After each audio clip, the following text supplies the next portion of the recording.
Welcome back to AU Family Channel, and thank you so much for being here. It truly means the world to have you as one of our loyal listeners. If our stories have ever touched your heart, we are so grateful that you keep coming back to spend this time with us. So find somewhere comfortable, take a slow, deep breath, and let us begin today's story, together.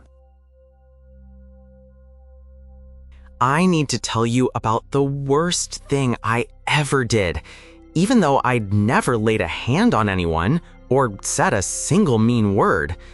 Because sometimes the cruelest things are the ones we do by doing nothing at all.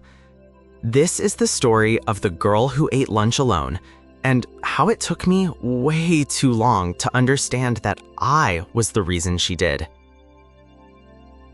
I was one of the popular kids. I am not proud of it, but it is the truth. My group ran the 6th grade lunch table, the good one in the middle of the cafeteria. Getting a seat at our table meant you mattered, and I liked that feeling more than I should have. I liked being on the inside. I never once thought about what it felt like to be on the outside, because I had never had to. Her name was Ellie. She had transferred in halfway through the year, which is the worst possible time to arrive, because all the friend groups are already locked in tight. On her first day, she walked into the cafeteria holding her lunch tray, and I watched her scan the room looking for somewhere to sit. Every table was full, or at least everyone made it look full. She stopped near our table. There was an empty chair at the end. She looked at me, kind of hopeful, and asked quietly if the seat was taken. And I remember exactly what I did.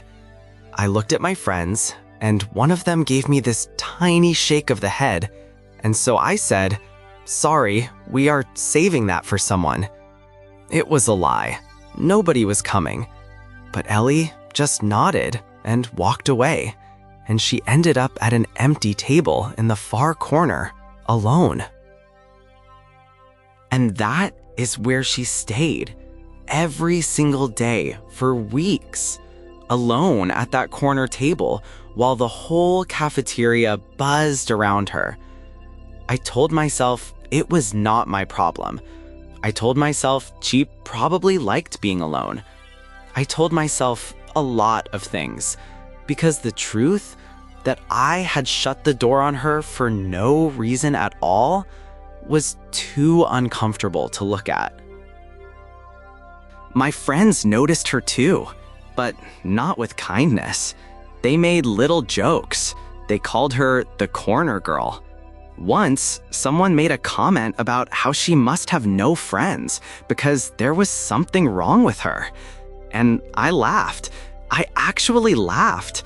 That is the part I am most ashamed of. I laughed at a girl whose only crime was being new and hoping for a place to sit. Then, one day, something small cracked the whole thing open. I forgot my lunch money. My friends had already gone through the line, and I had nothing, and I was standing there feeling stupid and hungry. And out of nowhere, a voice behind me said, "Here, you can have half of mine." It was Ellie, the corner girl, the one I had lied to. She was holding out half of her sandwich to me, the girl who had laughed at her. I did not understand. Why would she be nice to me? I had been nothing but cold to her, and I asked her, kind of stunned, "Why are you helping me?" And she just shrugged and said, "Because you looked like you were having a bad day, and I know what that feels like." And then she went back to her corner table, alone, like always, and I stood there, holding half a sandwich, feeling like the smallest person in the entire world. That half a sandwich haunted me. I could not stop thinking about it. This girl, who I had helped make invisible, had more kindness in her than my entire lunch table combined. She had every reason to hate me, and instead, she shared her food with me. And I finally had to ask myself the question I had been avoiding all year. What kind of person had I become? The answer was not one I liked. I had become someone who cared more about a chair at the right table than about a person sitting alone. Someone who would rather laugh along than stand out. Someone who confused being popular with being good. And they are not the same thing. They are not even close. So the next day, I did something that scared me more than anything had in a long time. I picked up my lunch tray, and instead of going to the middle table, the good table, my table, I walked across the entire cafeteria to the corner, and I sat down across from Ellie. She looked at me like she did not trust it, like maybe it was a joke, and honestly, I did not blame her. I said, "I am sorry. I am sorry I lied about the seat on your first day. I am sorry I laughed. You have been nothing but kind to me, and I did not deserve it. And I have been a terrible person, and I would understand if you told me to go away." And Ellie was quiet for a moment. Then she pushed the other half of her sandwich across the table toward me and said, "You can start by having lunch."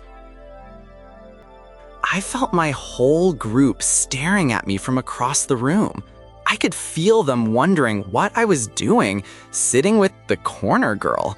And you know what? I did not care anymore. Sitting there with Ellie, having an actual, real conversation, I felt more like myself than I had all year. She was funny, she was smart, she loved the same books I did. She had been amazing this whole time, and I had almost missed it because of where she was sitting. The next day, I did not go back to my old table either. I sat with Ellie again, and this time, my friend Maya came and sat with us too. Then another kid. Within a couple of weeks, that lonely corner table had become one of the fullest, loudest, happiest tables in the whole cafeteria. The girl who ate lunch alone was not alone anymore. And I finally understood that I had needed her friendship far more than she had ever needed mine. Ellie and I are still best friends to this day. And every time I see a new kid standing in a doorway, holding a lunch tray, scanning the room for somewhere to belong, I get up and I offer them a seat. Because I know now what that moment feels like from both sides. And I know that the smallest gesture, one open chair, can change the entire shape of someone's day. Here is what I want you to remember from my story. You do not have to be a bully to hurt someone. Sometimes all it takes is looking away. Sometimes the loneliest kid in the room is lonely because everyone decided they were someone else's problem. So be the one who notices. Be the one who offers the seat. It costs you nothing, and it might be everything to them. If you have ever eaten lunch alone, or if you have ever been the reason someone else did, this story was for you. Thank you so much for watching all the way to the end. If it touched your heart, please hit that like button and subscribe to AU Family Channel for a new story every single week. And tomorrow, find someone sitting alone and go say hello. I will see you in the next one.